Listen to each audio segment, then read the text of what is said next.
come to the meeting for this evening. So please be upstanding for the Rotary graves.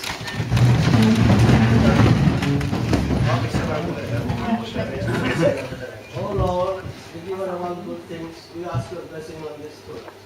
Help us to share with others what we ourselves receive through your great goodness. Amen. Amen. Amen.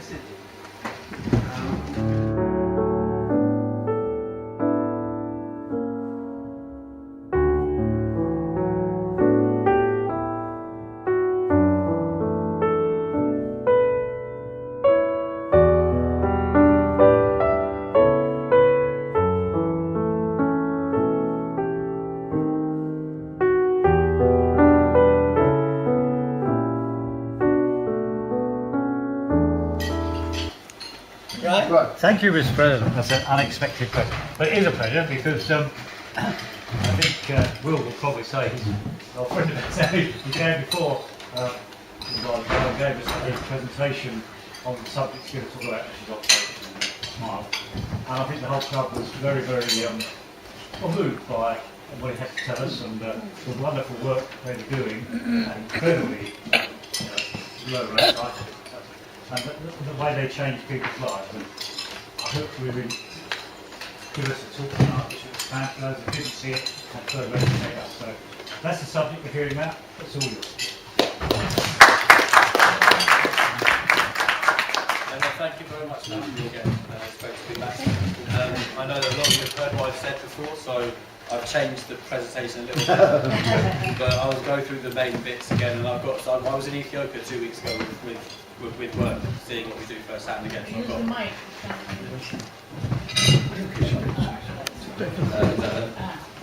So I've got some stuff, some video and some slides on my trip to Ethiopia, which is what we do there is a little bit different to what we do in other countries, so it's quite interesting. So hope it's a bit different to last time. But yes, so my name is Will. I work for a charity called Operation Smile.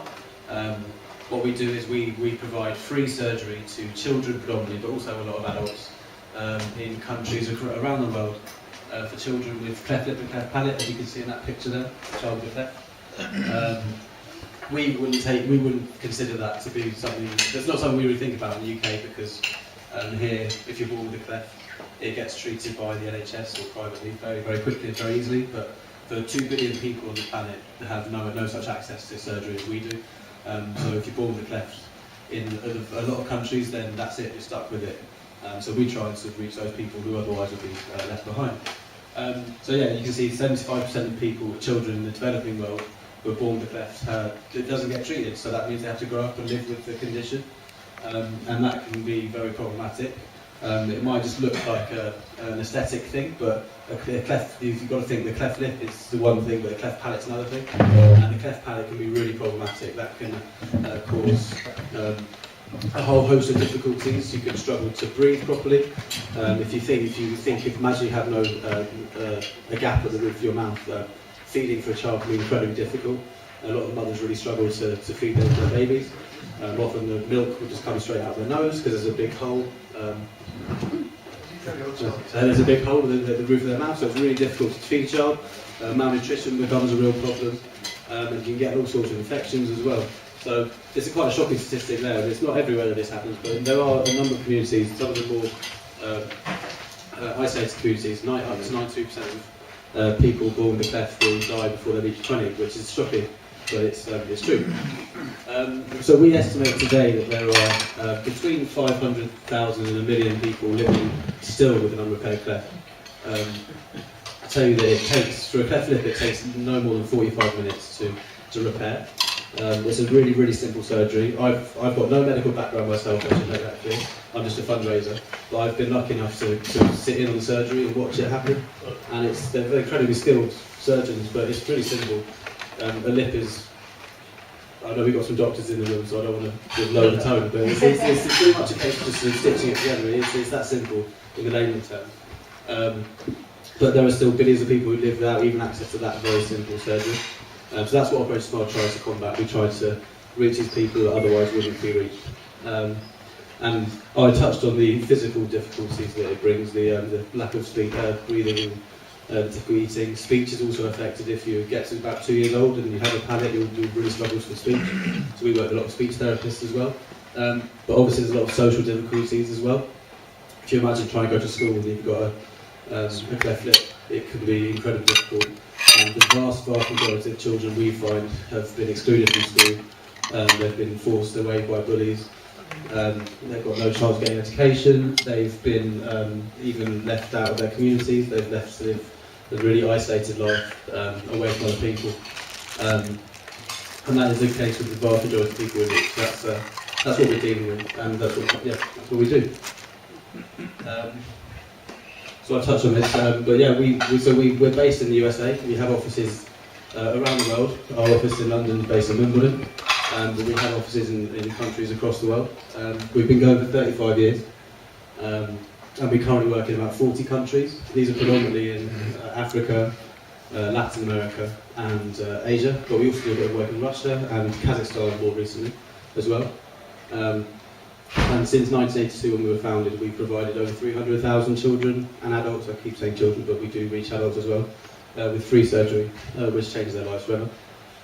Another thing, which I'll come on to later in my bit about Ethiopia, is as we evolve, training and education is a big part of what we do. So you'll see with the video that I've got on Ethiopia and the stories from there, it's all well and good doing the surgery, that's a big part of it, but you've got to breed sustainability, you have to, it's a whole give a man a fish, give a fish and everything. We've got to train and educate people as well. So that's sort of how we've evolved into. So again, I know we've got a lot of doctors who probably know what a cleft is, but it's a birth defect that affects 1 in 700 people worldwide. So it's really common. It's the third most common birth defect, and genetics do play a part, but there's no rhyme or reason to it. So there's no reason I wasn't born with a cleft. There's no reason anyone here wasn't born with a cleft, or that no one here had a child who was born with a cleft. It's really, really common. And all it is again, I'm a layman, but it's just the lack of the tissue just doesn't quite fall properly in early stages of pregnancy. There are some external factors which affect it as well. A lack of folic acid, we think, can play a part. If a mother was to smoke or drink during pregnancy, that can play a part as well. But it can happen sort of at random. Like I said, 1 in 700 here in the UK globally, but there are certain countries where it's a bit higher. Vietnam is one of those countries, and one theory is that during the war, some of the chemicals that were dropped there has played a role. But so there's a lot of research globally going on. Operation Smile is doing research as well. Yeah, it happens all over the world. But a lot of the patients we reach, they've never met someone who has a cleft before, so they believe it's just them. They think that their child's the only child in the world who has a cleft, but it's incredibly common. I know I personally, before I even started working for Operation Smile, I knew probably 4 or 5 people who had been born with a cleft, so it's very, very common. And those are some of the problems that it causes, which I've already mentioned. So like I said, I've tried to change my talk up a little bit to make it more interesting, so I thought I'd talk about a few of the patients I've met. This first patient is called Deborah, who is from Ghana, and her story is quite, it's really, really interesting because what started off as a big problem turned into something really great. So Deborah was born, I should say that in the UK obviously now we would know that if when we have a child we would be aware way before they were born that they would have a cleft. I've not had a child myself, you go through all the scans and you would be well aware that your child has a cleft way before they were born, so you'd have time to meet the surgeon, you'd have time to prepare what you were going to do and plan it all. But in developing countries you'd have no such access to that, to those scans, and you wouldn't know, and it becomes a huge shock. So Deborah was a really good example of this. So when she was born in Ghana, she was born by caesarean section, and the doctor delivering her, when he delivered her, saw that she was born with a cleft like that. Just abandoned her, ran away. In Ghana, there's a lot of stigma. There's in lots of countries there's a big stigma behind cleft. In Ghana, especially, they believe it's a curse from God. So a lot of people, when they think of cleft, they want nothing to do with it. So the doctor was an example of that, and he just ran away. He left Deborah's mother there, her dad there, and Deborah there. Luckily the mum was fine, someone else came and took over, but when her dad took her away for the first time, we got her cleaned up. The first question his own parents asked him was how and when are we going to kill her, because they wanted nothing to do with her. Their thought was, she's cursed, she's going to bring problems to our family, we have to get rid of her. Luckily that didn't happen, and this is what she looks like last year. Completely different. Yeah, and she's now 5-6 years old. So this was last year. I met her. This is when I met her last year.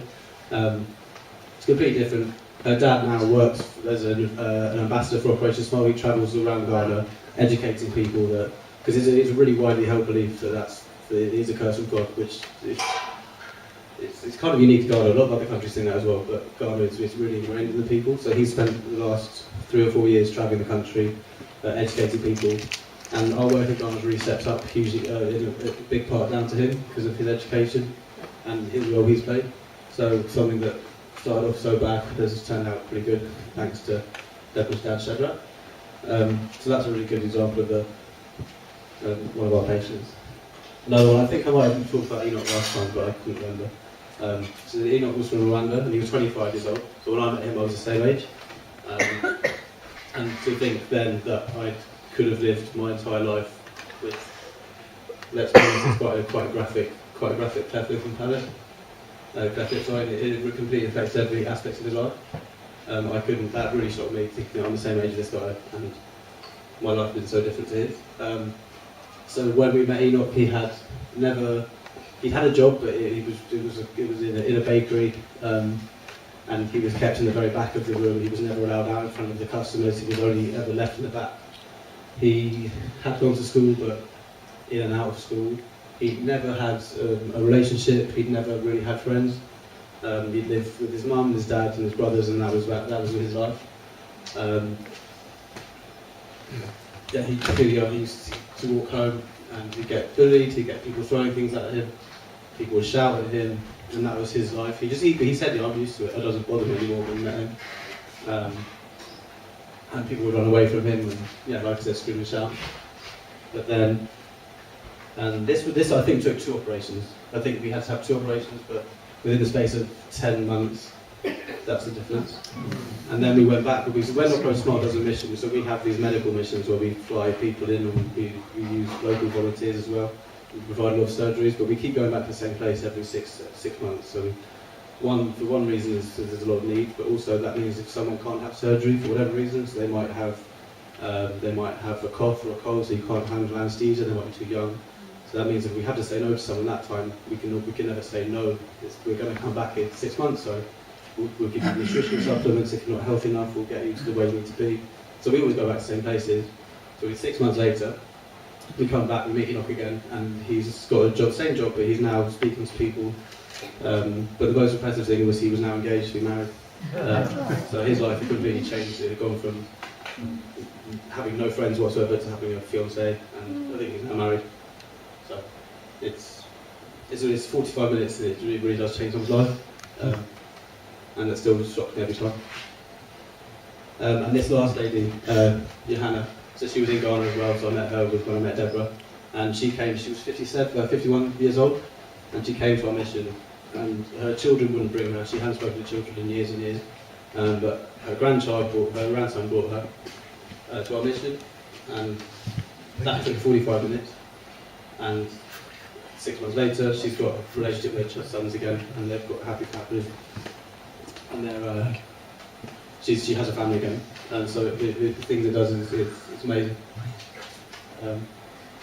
This is a short video. I hope it works. I think it didn't work last time. So this is from Ethiopia, where I was 3 weeks ago. The work we do there is a little different, so I'll just quickly say what we do.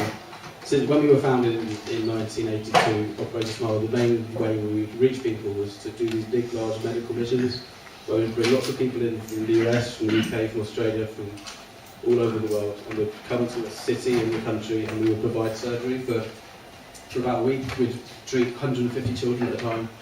And then we'd go out, and then we'd come back again and again. And we still do this. We still do about 150 of those every year. But like I said earlier, a lot of what we do now is more focused on education and training. So in Ethiopia, what we're doing is, I should say first of all, that Ethiopia has 22 plastic surgeons in the whole country. There's 100 million people. There are 22 plastic surgeons. And a plastic surgeon is not just someone who does your tummy tucks, your facelifts, all that sort of stuff. It's who does your serious trauma wounds, your burns, your cleft lip and palate. It's just a part of that, but they do some really important trauma and life-saving interventions. But there were 22 in the whole country, and they were almost all based in Addis Ababa, the capital, which is kind of in the middle of the country. So for the past So 10 years we've been training surgeons and sort of setting in place training programs for surgeons and anaesthetists, who obviously can't have surgery without anaesthesia. We've been training anaesthetists, nurses and biomedical technicians to maintain all the equipment, and speech therapists to continue the care afterwards. We've been training them in a town called Jimma, which is about an hour and a half flight from Addis, a region which is home to 250,000 people, but instead the hospital there has a catchment of 15 million people, such as the lack of services available in the country. There were no plastic surgeons there until we started training people. There were general surgeons, we've developed into plastic surgeons, and now they have. This video is a little bit out of date, I should say. It's a couple of years old. Since then we've grown a lot. So we'll say that it will tell you there are 13 plastic surgeons. There's now 22, and that's not all down to us, but that's in a big part down to us. But yeah, the work, the changes there have been quite amazing. I was there. The hospital was still very basic. Honestly, I would not want to be treated there. I wouldn't. There are monkeys running in and out of the place. It's dirty. I wouldn't like to be treated there. We built a new ward, which is good. But yeah, this video has a lot of talking. But this is how we see our future. This is what we want to do more of: the training, education, and development of countries, rather than just coming in and out. So I hope you have sound.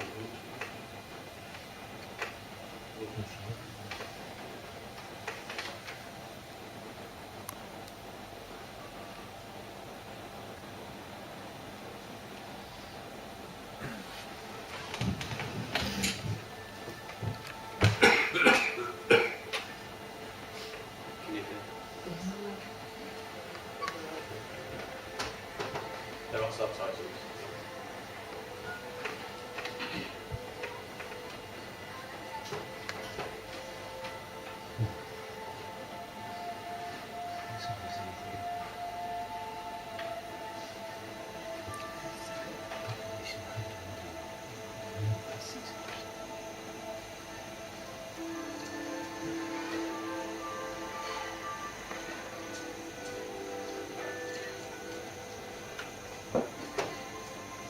I've been a plastic surgeon in Cambridge for 20 years.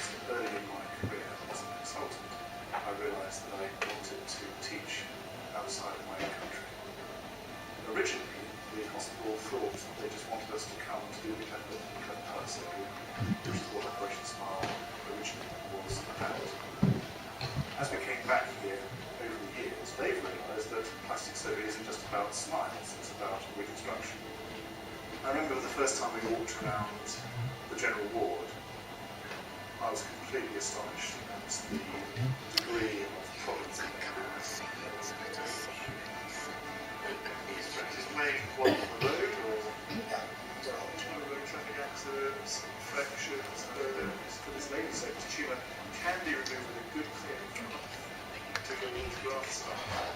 Glad I brought some new blades, because you have to use the blades again and again and again and again. More than 10 patients. You reckon 10 patients? Oh, dear. She was playing with pupils, and the pupils, they push her to the flame. So they pushed her towards the fire, because you don't have plastic surgeons here all the time. There's a child here who really, her vision is at risk because of her eyes not closing. This is a case we need our paediatric anaesthetist to actually say that I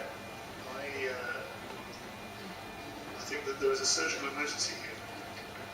It's actually very upsetting, isn't it, that you have cases like this without instant access to plastic surgery. እንደ ሰርጅን እንደዚህ አይነት በሽታዎች ባለመርዳታችን ባለመጥቀማችን ብዙ ጊዜ እናዝናለን፣ እንከፋለን፣ የተሟላ ነገር አይመስለንም። ግን ፕላስቲክ ሰርጅን ቢኖረን ወደ ስራ ቶሎ መመለስ ምናምን የሚችሉ በሽታዎች እያወቀን ግን ከአቅም ጉዳይ ከእውቀት ጉዳይ ብዙዎቹ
people like Jonas has got really skilled hands, the technique that he is clearly mastered, and will be able to do even when we're gone. That's the story. Why we're here. And wonderful example. Really, really, really, really is. I've got goosebumps. Yeah, me too. Yeah, she has as well. Yeah, that's why we come. In 3 years' time, this will be a very vibrant, exciting new service. They will have their own plastic surgery ward, their own plastic surgery theatres. They're going to come back with new skills and new techniques, which will be new for this part of Ethiopia certainly. And some of their skills will be actually new for Ethiopia in general. And the end goal of it is in a few years' time our job is done and we can leave. And the only reason for coming back is because they are our friends and we want to support them.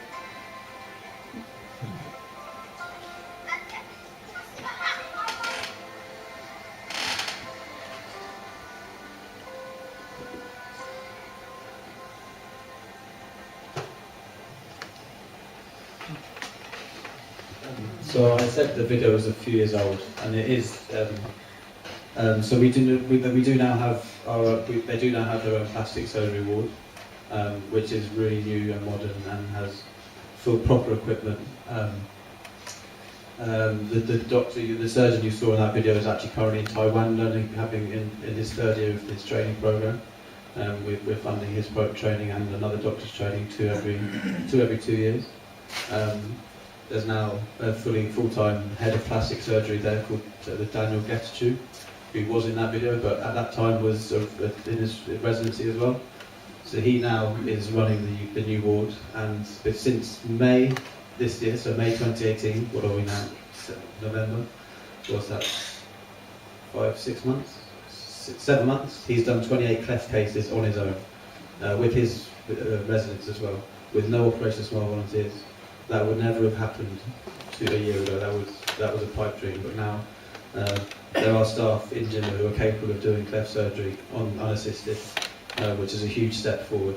And it's not just cleft surgery, as you saw that you saw the child with the quite severe burns. Like I said, plastic surgery is a lot wider than just cleft lip and palate, and they are now capable of looking after the people of Jimma without us, and these are the first plastic surgeons in the region, which is kind of phenomenal. That showed you that every 2 years we do these surgical training rotations, and that's what I was at last 3 weeks ago. I always feel like a spare part of these things because these surgeons they're amazing. That pair who you saw in the video, he works harder than anyone I know elsewhere. He gives up his free time to travel to Jimma twice a year. He used to pay for the privilege. He doesn't anymore because he's done it so many times. But our volunteers pay a fee. They give up their free time. They come. They take their annual leave as well. They're the heroes. I feel like a waste of space. They're the amazing people. But Per, he's been going to Jimma for over 10 years, and it's all thanks to him and his dedication that we've got to where we are. Yeah, it's a really cool. It's a really great setup we've got there. I've said a bit of this before, but there's a few statistics to show you just how dire the situation, not dire, that's the wrong word, but how different the situation in Ethiopia is. They have 0.28 nurses and midwives for every 100,000 people. We have 8.42, Switzerland's the highest in Europe at 18.23, so that just gives you an idea of how few medical professionals they have. 22 plastic surgeons for over 100 million people is just phenomenal. I've never been to a place like it. I've got a few pictures to show you. So this is Dr. Daniel Getachew, who's the lead plastic surgeon there now, who's done 22 cases on his own. As well as these twice annual surgical rotations, we also fund a training training program full time, which is what Jonas, who you saw, is out in Taiwan. That's part of that. We also fund visiting professorships. So every 3 months, surgeons from the UK or for Operation Smile volunteer surgeons go out to Ethiopia to teach at the university, because it's got a massive university, to provide lectures and to provide training to the residents there as well. We also do the same with anaesthesia. This is an anaesthetist from the US. The anaesthesia course is really impressive. They've now got they've got 21 residents at the moment, and they had none 4 years ago. So that's going really well. And like I said, anaesthesia is obviously you can't do surgery without anaesthesia. So that program's really, really thriving as well. The hard thing is keeping them in Jimma, because Jimma is a small city. There's no opportunity to work privately if you want to work there. They don't pay a huge amount of money. Whereas if you were to go to Addis Ababa, you could earn slightly more money, but you could also work privately. That's the main hook.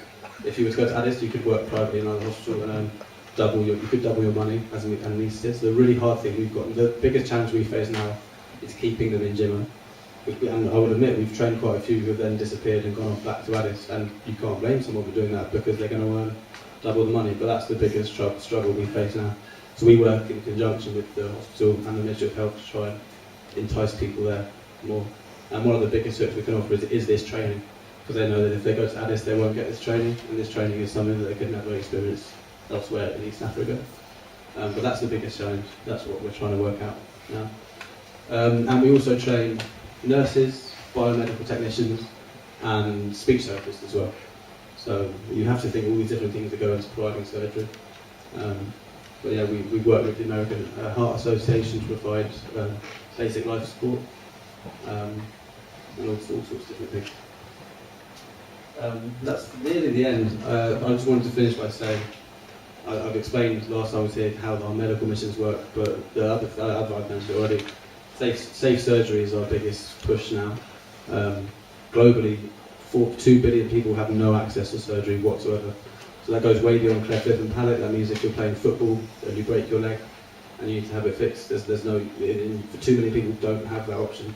They just have to let it look after itself. And that's the biggest thing we're now pushing. We still focus on cleft lip and palate, and the very generous donation you've made will have a huge impact on six children's lives if you think about how much it costs for one of our surgeries. But one of our big focuses now is improving access to surgery worldwide. 2 billion have no access, and another 2 billion have poor access, which means they can't get there quickly and effectively. And like here in the UK, we never think about it, because if we break our leg or if we get sick, call an ambulance and we're gone, we're off to hospital. But so many countries don't have that, so that's a big push of what we do. We're working with the World Health Organization, we're working with various ministries of health in Ethiopia and in countries all over the world to try and improve that. I've been there for 3.5 years, and this has become like the biggest push since I've joined. So it's going places, and it's fun to be part of. I'm learning every day. And yeah, we're a very generous donation, and so it costs £150 for one of our volunteers to provide surgery, and that includes all the equipment and everything.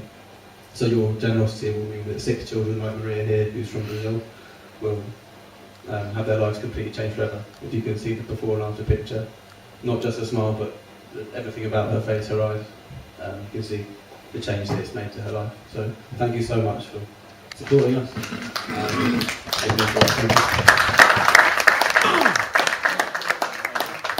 Thank you very much.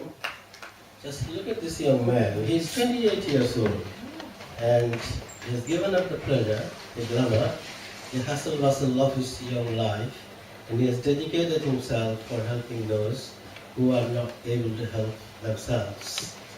And as far as his organization is concerned, what a wonderful act of humanity they're actually serving to the world. They reach the underdeveloped world. And if you think about a child who is sitting with a cleft lip and looking at his counterpart, and he feels himself ugly, and he has impediment of his speech and feeding difficulty. So how much sadness and heart he carries in himself. And these people, that they help them, they put their smile back, not only on the child, but the whole family's face. This is, I think, is absolutely wonderful. We were touched the first time, that's why you brought him back second time round. Thank you very much.